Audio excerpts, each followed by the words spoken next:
When Walt Disney World in Florida first opened its doors in 1971, there were fewer than 100 performers. Since then, that number has increased dramatically over the years, with Disney World now being the largest single-site employer across all of the US, with over 75,000 cast members working there. With such a large number of employees, there is no shortage of troubling incidents involving these Disney cast members, be it with them being victim or the perpetrator.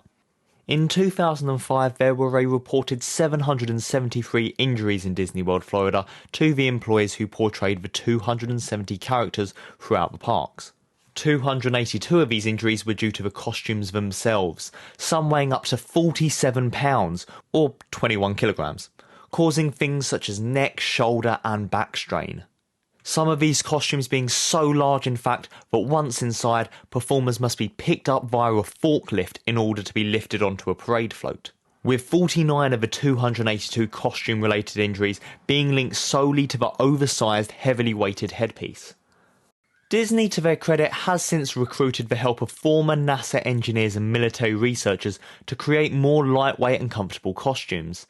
They have also implemented a rule that no costume may weigh more than 25% of the average wearer's body weight.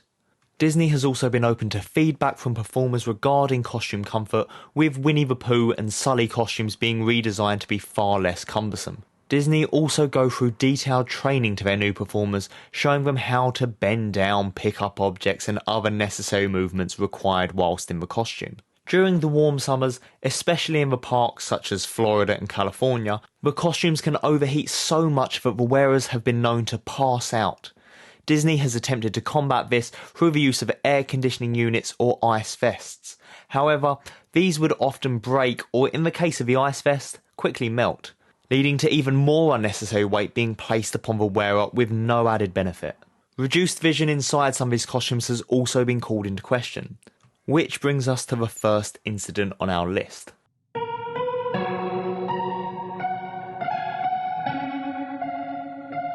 On February the 11th, 2004, a 38-year-old performer dressed as Pluto, who had played the role for over 8 years, was sadly run over by a parade float and killed.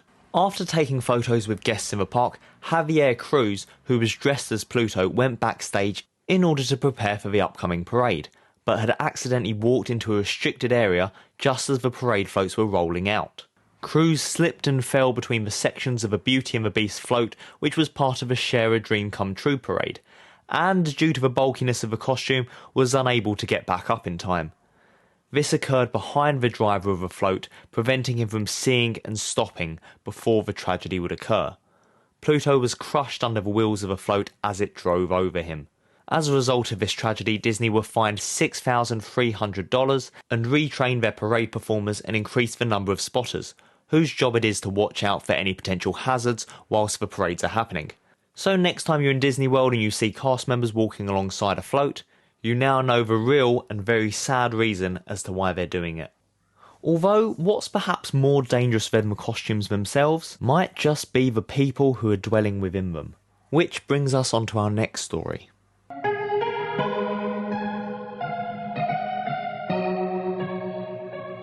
A 36-year-old character performer, who we'll actually become quite familiar with over the course of this video, moved from England to Florida in order to pursue a dream of working as a character actor for Disney World. One day, whilst working in the Toontown area in the Magic Kingdom, he was posing for pictures dressed as Tigger during a routine character meet and greet. However, this meet and greet would soon take a dark turn for one little girl excited to meet the 100 Acre Wood resident. The 13-year-old girl and her mother were in the process of having their photo taken with Tigger when it's alleged that the character inappropriately touched both the mother and daughter. The young girl said that Tigger moved his right hand from her waist up to her breast and began massaging it several times. The girl, being embarrassed by this, didn't tell her mother of the incident until later once they'd left the park. The mother also claimed that she too was fondled during the same photo shoot.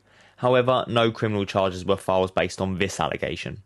The cast member was then charged with 1 count of lewd and lascivious molestation of a child between 12 and 15 years old, and 1 count of simple battery, and was taken to Orange County Jail on a bond of $2,500. Disney also suspended the performer pending an investigation and court case. After maintaining his innocence and rejecting a plea offer that would have resulted in probation, the case went to trial in August, where, if found guilty, he could be convicted of a maximum penalty of 15 years imprisonment. During the trial, the defendant pled not guilty and stated that he had not ever touched anybody in any appropriate manner whilst in character. Did you intentionally touch this person? No, I did not. The defence attorney tried on the Tigger costume to demonstrate that it would be near impossible to know exactly where the person's hands would be whilst in the costume, as a result of the oversized gloves and poor field of vision. However, in response, the prosecution used several photos seized from the defendant's house of him in various costumes, posing with mostly young girls, showing his hands in questionable positions. Uh-oh. The defence responded to this, stating that the photos were innocent in nature, which had been collected in order to show friends and family, and that it was impossible to tell if the costume character in each photo was even him or one of his co-workers. It was also argued that the defendant was goaded into admitting to the groping by a detective investigating the case after he encouraged the defendant to send a letter of apology to the girl in order to make the girl feel better. However, the final nail in the coffin for the case was in the changing story of the mother regarding whether she had discussed whether she had planned to sue Disney. Initially saying that she didn't discuss the matter with her partner, before later in court saying that she had discussed it but didn't remember that she had originally told the attorney a different story, thereby revealing her to be lying about her true motives, which the defence argued was fueled by greed. It took the jury less than an hour to deliberate, deciding that the defendant was not guilty and acquitted him of all charges. His suspension from Disney was soon lifted and he returned to work at the park. A representative from the union representing costume characters said of the case, "I do not believe he would do anything to jeopardise his job in any fashion." Which brings us on to our next story.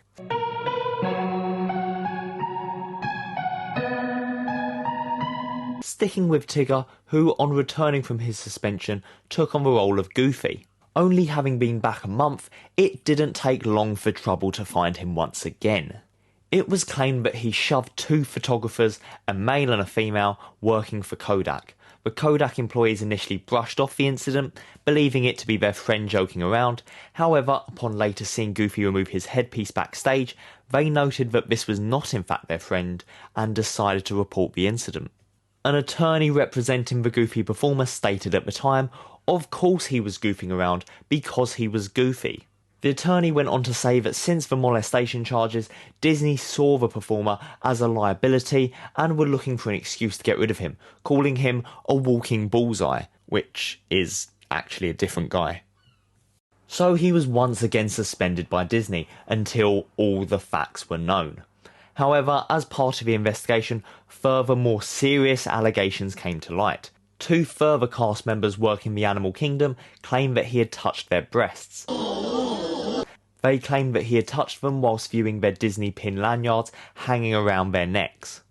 His attorney responded to this, saying that when you wear one of those things, you are asking people to look at your pins, to switch pins with you, to trade pins. That is why this case probably won't go anywhere. He also went on to say that the performer was being unfairly targeted by his co-workers.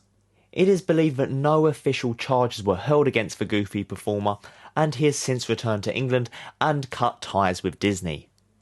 Whether or not this man was actually unfairly treated by Disney and his co-workers, made a pariah due to the greed of a mother, or whether he was just a recidivist using his costume to hide his insidious intentions, I'll leave that decision up to you.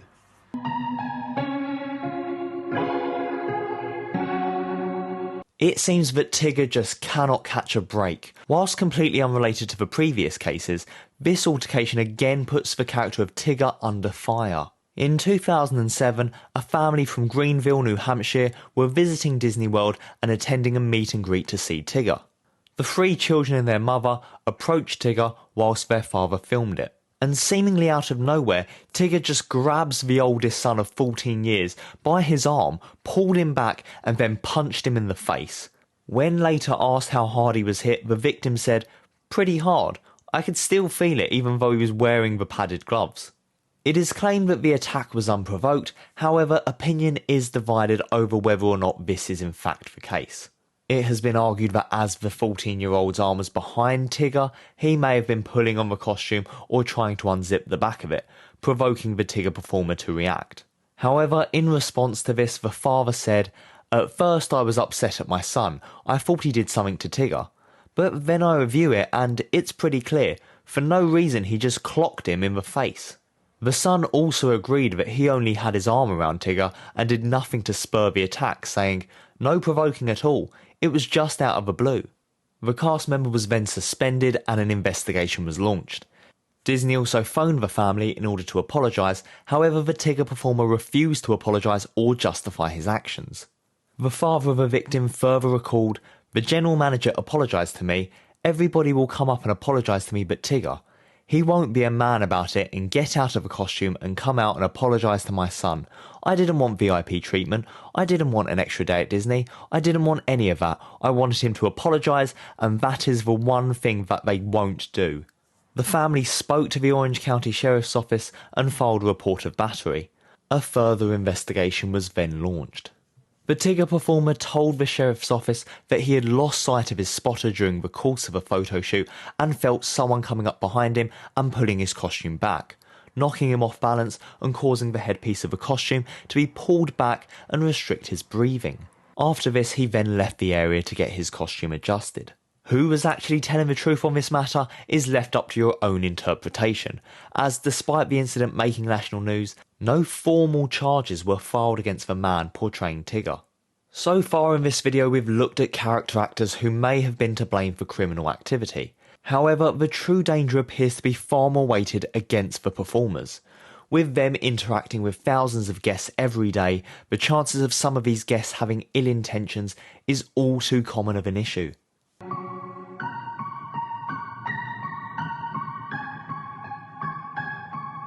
A 60-year-old man from Pennsylvania was visiting the Magic Kingdom one summer. Whilst there, he went and had a photograph with one of the performers dressed as Minnie Mouse. And, well, the Minnie Mouse performer claimed she did everything in her power to keep his hands off her breasts, that he held onto her breast as she pushed him to the floor.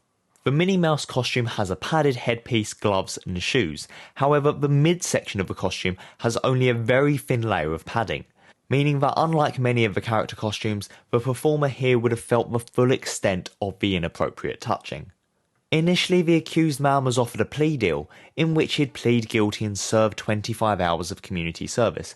However, maintaining his innocence, he went to trial by jury.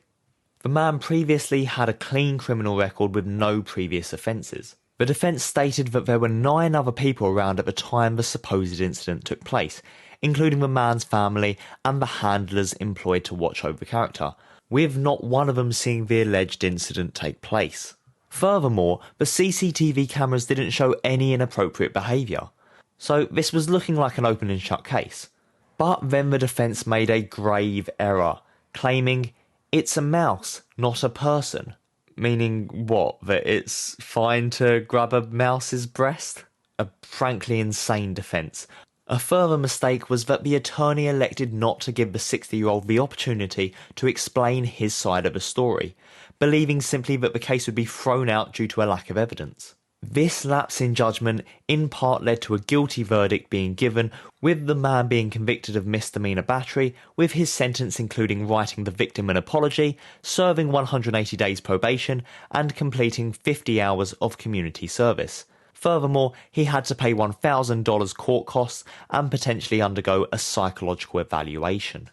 So there we have it, that was 5 stories involving costume characters at Disney World. So next time you're in Disney World and you want to get a photo with one of your favourite characters, maybe have a second thought as to whether it's actually worth it. If you like this video, be sure to give it a like, maybe a subscribe, and if you want me to make more videos like this, then feel free to comment and let me know.